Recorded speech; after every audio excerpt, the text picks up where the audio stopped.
Y continuamos aquí en el Café de la Mañana, después de toda la información que recibimos del municipio de Girón todos los días ahí en Tejido Social. Pero por lo pronto, ¿qué tal si vamos a reflexionar ahora con respecto al tema de discriminación racial? Durante este mes también se hizo la conmemoración para eliminar definitivamente todas esas barreras que no nos permite tolerarnos unos a otros o aceptarnos tal y como somos.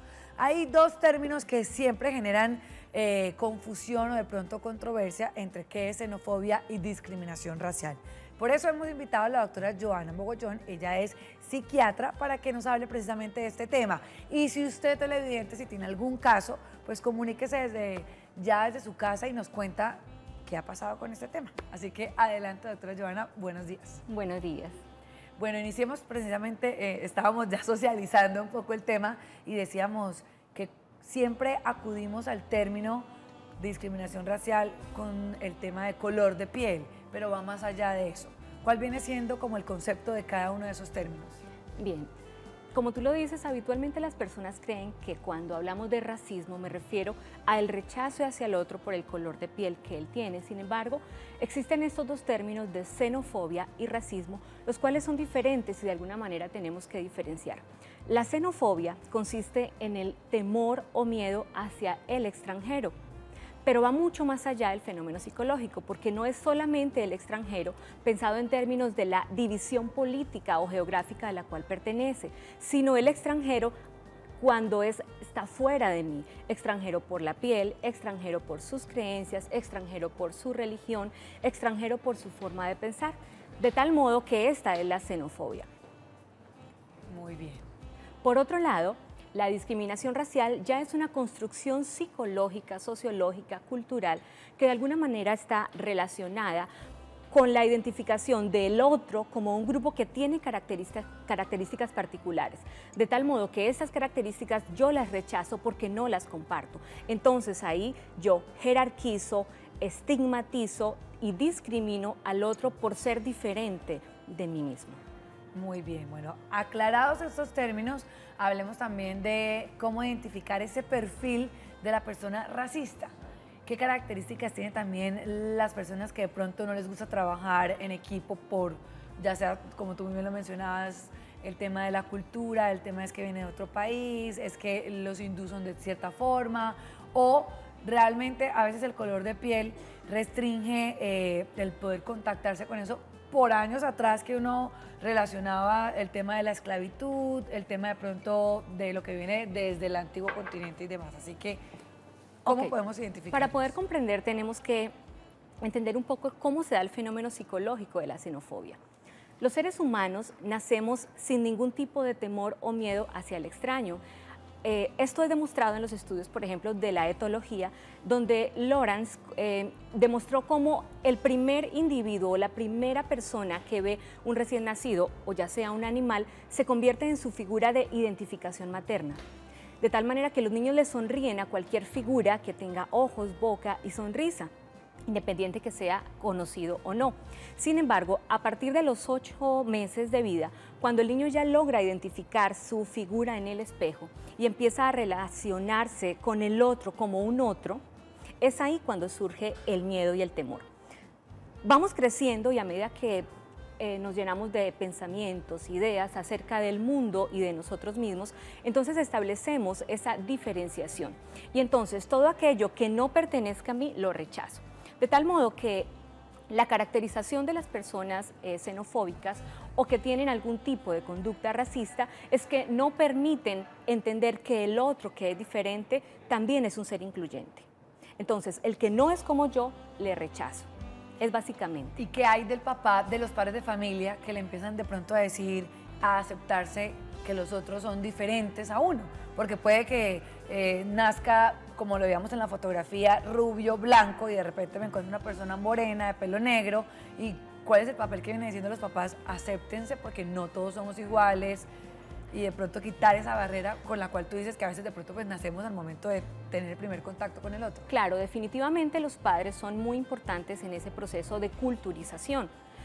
Lo que para mi familia es importante, yo termino introduciéndolo en mi cosmovisión como una regla, patrón o norma. De tal modo que si los padres tienen una mentalidad un poco incluyente, donde el otro, por el hecho de ser diferente, no quiere decir que debe ser excluido, los niños van a crecer con una inclusión.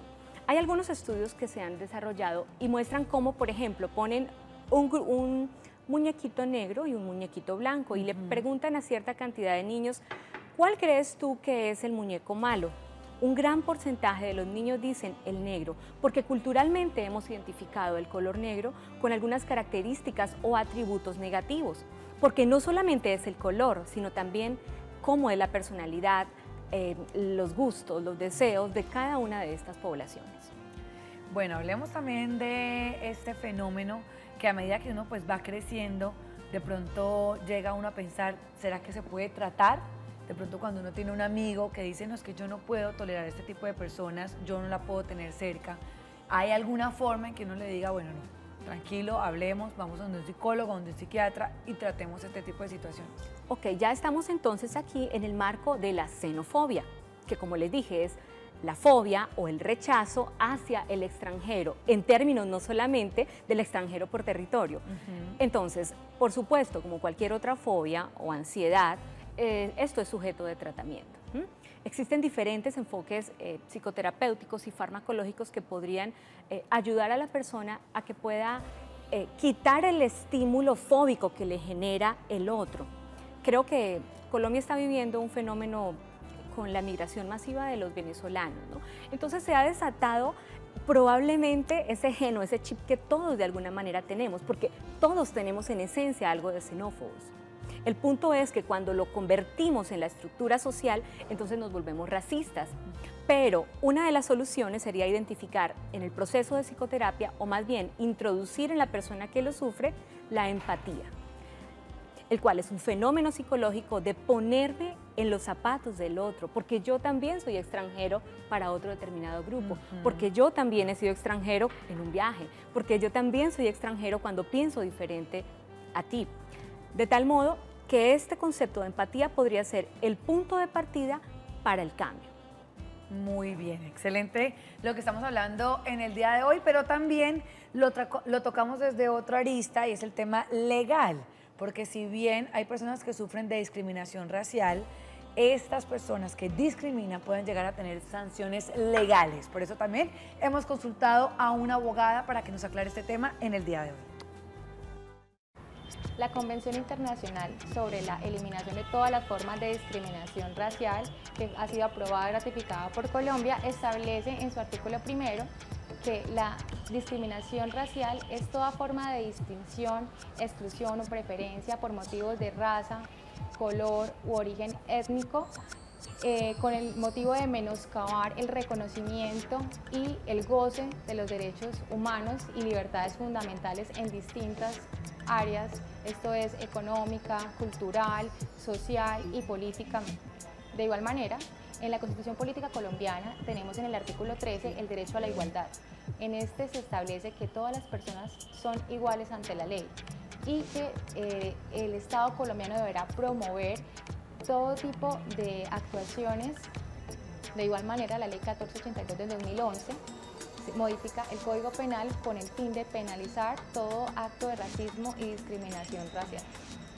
Y también tenemos la Ley 70 de 1993 que consagra el derecho a la propiedad colectiva a favor de las comunidades negras, que están definidas como el grupo de familias de ascendencia afrodescendiente que poseen una misma identidad, una misma cultura, y para ellas pues tenemos ese derecho a la propiedad colectiva con es la relación de su territorio y de su familia.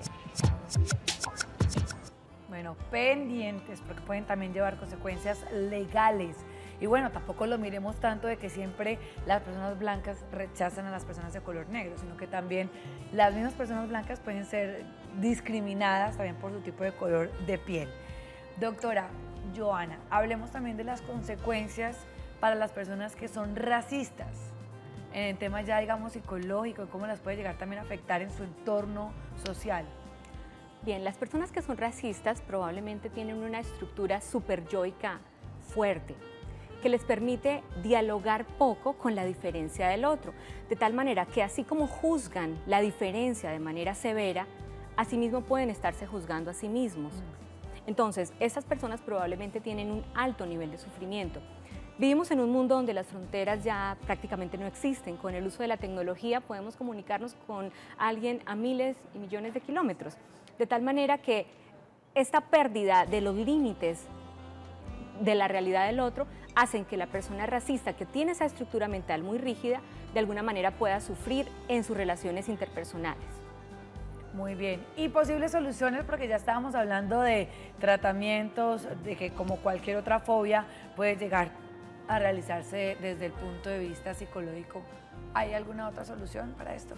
Ok, bueno, en la lista de prioridades empecemos desde familia. La familia, que se constituye como ese núcleo primario de formación del individuo.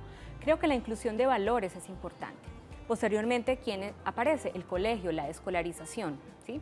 Que nuestros niños, nuestros adolescentes y nuestros jóvenes sean formados en instituciones que de alguna manera puedan procurar por el bienestar común del otro y el respeto y la tolerancia de ciertos grados de diferencias, respetando obviamente mis creencias de algún modo.